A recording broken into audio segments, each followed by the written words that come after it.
8'e Sağlık'ta bugünkü misafirimiz eğitimci ve yazar Murat Tunalı. Hocam hoş geldiniz, merhaba. Hoş geldiniz hocam. Hoş bulduk. Nasılsınız? Merhabalar. Teşekkür ederim, çok sağ olun, iyiyim. İnsan en fazla ne kadar hızlı kitap okuyabilir?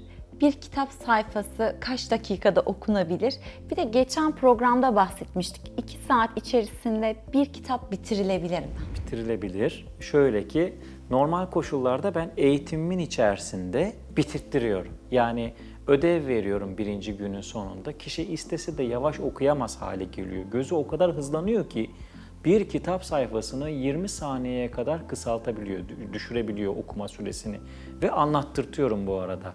Sonra bunun üzerine bir ödev veriyorum. Diyorum ki 2 saatte bir kitabı bitireceksiniz. Diş geçirebileceğiniz bir kitap diyorum. Hani gerçek anlamda değil de psikolojik anlamda kolay okuyabileceğiniz bir kitap. Önceden okumadığınız olsun diyerek o kitabı okutturtuyorum ve psikolojik kırılma oluyor. İkinci gün kişi geldiğinde evet ben gerçekten kitabı okudum ama anlayıp anlamadığım konusunda şüphelerim var diyor ve anlattırtıyorum kitabı ona. Anlattırtınca evet anlamışım diyor. Onun üzerine devam ettiğimde uygulamalara günün sonunda, ikinci günün sonunda şöyle bir durum söz konusu oluyor. Kişi yavaş okumaya çalıştığında gözü yavaş okuyamıyor, hızlı gidiyor. Israrla yavaş okumaya çalıştığı zaman bu sefer de okuduğunu anlayamıyor. Yani sözün özü şu hale geliyor ki ben eğitimin en başında bunu iddia ediyorum. Diyorum ki bakın yavaş okuyacaksınız, anlayamayacaksınız. Anlayacağım şekilde okuyayım dediğinizde de bu sefer hızlı okuduğunuzu göreceksiniz diyorum. Bir anlamda okumayı formatlandırmakla alakalı. Yani okuma alışkanlığını, okuma sistemini format atmak gibi bir durum esasında. Ne yapılıyor burada?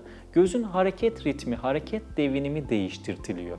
Normalde bizler eğitilmemiş gözlerle okuduğumuzda adeta göz kaslarımızı mahvediyoruz. Yoruyoruz kendimizi. Adeta hani tabir uygunsa amiyane bir tabirle ifade edeyim ki akılda kalsın, haşat ediyoruz gözlerimizi. Kasları çok yoruluyor. Çünkü bir kitap sayfasında aşağı yukarı 300-350 kelime var ise biz o 300-350 kelimeye 300-350 defa bakmıyoruz. 500 defa, 600 defa bakıyoruz geri dönüşlerle birlikte. Bu sefer şuna benziyor. Hani bir futbol sahasını ya da bir okulun sahasının etrafında koş der ya öğretmen. Kendimizi ne kadar daha fazla yoracaksak o şekilde koşuyoruz. Mesela etrafından düz koşmak yerine bir çapraz koşup geri dönüyoruz. Tekrar etrafını dönüyoruz. Olmadı bir daha baştan dönüp tekrar geri dönüyoruz. Böyle göz kaslarımızı yoruyoruz adeta. Ondan sonra da ikinci sayfaya geçtiğimizde ay benim başım ağrıdı, gözlerim ağrıdı, uykum geldi vesaire vesaire. Bahaneler buluyoruz. Tabii çokça bahsetmiştim zaten daha önceki programlarda. Göz kasları yorulduğu zaman uyku hormonlarını da tetikliyor. Rahatlığı, ferahlığı aslında tetikliyor açıkçası. Beyin ikinci sayfaya hatta üçüncü sayfaya geçmek istiyor yani devam İstek var istiyor. ama enerji yok. Göz evet Gözün kabul kasları. etmiyor. Benim de öyle buna oluyor. şöyle örneklendiriyorum seminerlerde. Eğitilmemiş göz teknik kapasitesi çok kötü olan, tamamıyla bütün başarısını fiziki yeterliliğe veren bir futbolcu gibidir. Çokça pres yapar, çokça koşturur, çokça sahada çalışkan görünür ama maçın 70. 80. dakikasında artık enerjisi bitmiştir, koşamaz ve verimsiz hale gelir. Ama teknik kapasitesi yüksek olan futbolcu maçın 90. dakikasında bile pres yapar. Çünkü bilinçli oynar. Nerede koşması gerekiyor, nerede pres yapması gerekiyor, nerede top atması, gol atması, pas atması gerekiyor. Bunların hepsini bilir. İşte eğitilmiş göz teknik kapasitesi çok yüksek olan sporcu gibi enerjisini ekonomik harcayarak okur. Enerjisini ekonomik harcayarak okuduğu için de o sayfalar adeta uçar gibi gider gözünün önünde. Hocam bu bir hızlı okuma tekniği aslında sizin eğitimini verdiğiniz, öğrettiğiniz şey. Peki bu herkes için uygun mu? Yani her yaştan insan veya herkes bu eğitimi alabilir mi? Başarılı olabilir mi? Eğer ki insanların paralarını çalmak istiyorsanız, pazarlama amaçlı düşünüyorsanız herkese uygun. Ama eğer ki insanlara faydalı olmak, katkı sağlamak, onların zihinsel dünyalarına, okuma alışkanlıklarına katkı sağlamak istiyorsanız herkes için uygun değil. Nasıl? Alt yaş grubu olarak genelde çok kolay satılabilen eğitim endüstrisinin argümanlarına baktığımızda ilkokul öğrencileri okumaya yeni başlayanlar için okumayı iyileştiren, hızlandıran unsurlar içerisinde hızlı okuma eğitimi satılır. Çünkü anne baba çok idealisttir, çok heveslidir. Para harcamaya çok muktedirdir. Ama fayda sağlar mı? Hayır, çünkü çocuk daha kelime kelime sesli okumayı öğrenmek zorundadır. Kelime dağarcığını oturtmak zorundadır. Bir kuşu düşündüğü zaman tavus kuşunu, kocaman kanatları var, yemyeşil, mavi renklerde, hayal dünyasında tavus kuşunun sembolünü canlandırmak, kullanmak, hayalini kurmak durumundadır. Ama hızlı okuma eğitimi görsel olarak veri algılamaya dayandığı için seslendirme, işitme, işte geri bildirimde bulunma, hayal kurma gibi eylemleri yok sayar. Bunu yok saydığınız zaman o çocuk henüz oturtmadığı kelime dağarcığının üzerine bir sürü kelimeyi alacaktır, anlamayacaktır, anlamadan okuyacaktır ki ilkokul öğretmenlerinin en büyük sıkıntısı da budur, biliyor musunuz? Kelimeleri çocuk okurken kafadan sallar, okumaya üşenir, uydurur. Uydurunca bu sefer okumamış olur.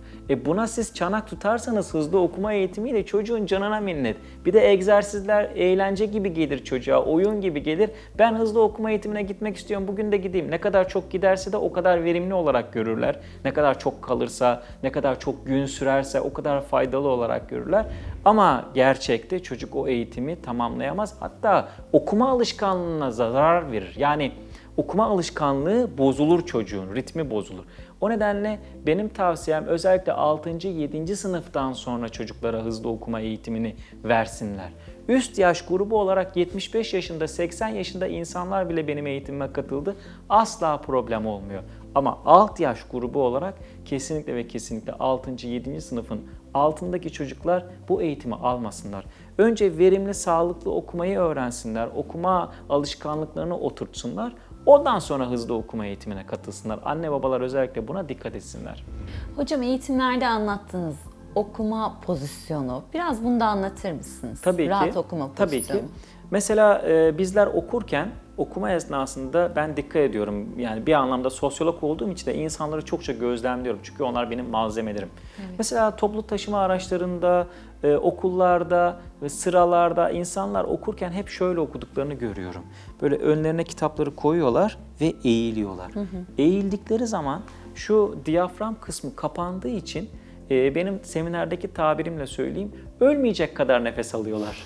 Hayatta kalacak kadar nefes alıyorlar. Ama kanlarındaki o toksin miktarını, yani o karbondioksiti dışarı atamıyorlar. Atamadıkça, vücutta kaldıkça, az az nefes aldıkça bu sefer vücuda halsizlik çöküyor. Halsizlik çöktüğü zaman bu sefer düşünsel anlamda, bilgi anlamında, zihinsel anlamda verim düşmüş oluyor ve okuduğunu algılayamıyor. Çocuk diyor ki ben 3 saat boyunca ders çalıştım ama bana mısın demedi, fayda sağlamadı. Bir bakıyoruz ki çocuk sıraya böyle yatar pozisyonda okuyor ve çalışıyor, yazıyor.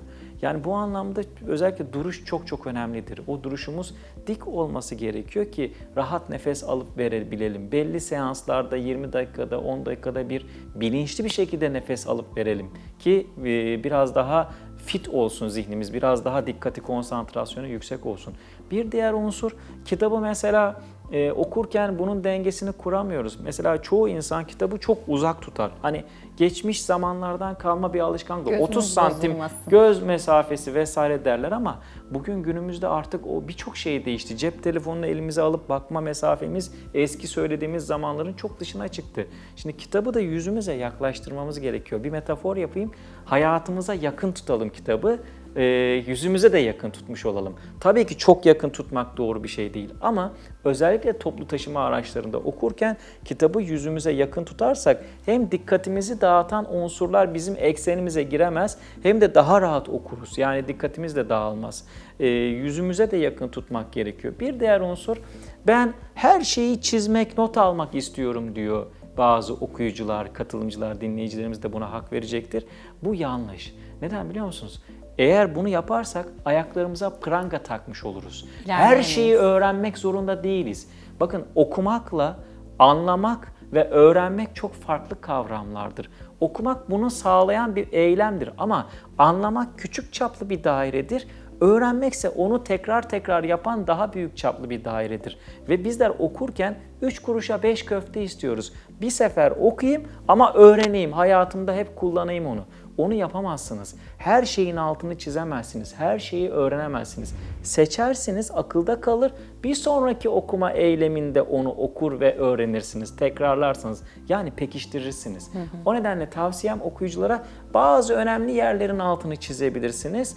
Ama bitirdikten sonra seansı, okuma seansınızı yahu ben nereleri çizmiştim dur bir bakayım deyip hani izlediğimiz dizinin özetini izler gibi bu şekilde okuyabilirler. Böylece öğrenmeye gerçekleştirebilirler. Ama sürekli altını çizip orayı da öğreneyim, dipnotu da öğreneyim derseniz okuma seansını, okuma ahengini bölmüş, paramparça etmiş olursunuz. Bu da verimsiz bir okuma alışkanlığına sebebiyet veriyor. Gerçekten insanımız iyi niyetli ama kitap okumayı bir anlamda biraz daha nitelikli hale getirmeye ihtiyacı var. Bilinçli bir şekilde okumayı bilmiyoruz maalesef ki. Hocam çok teşekkür ederiz. Çok faydalı teşekkür bilgiler ediyorum. verdiniz Çok yine sağ olun. programımızda. İyi Sağ ki olun. geldiniz. Teşekkürler. Evet, 8'e Sağlık'ta bugünkü misafirimiz eğitimci ve yazar Murat Tunalı'ydı.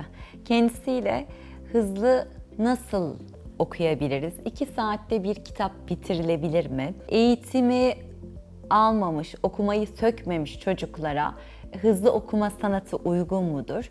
Tüm detaylarıyla programımızda paylaştı kendisi. 8'de Sağlık kaldığı yerden tüm hızıyla devam ediyor.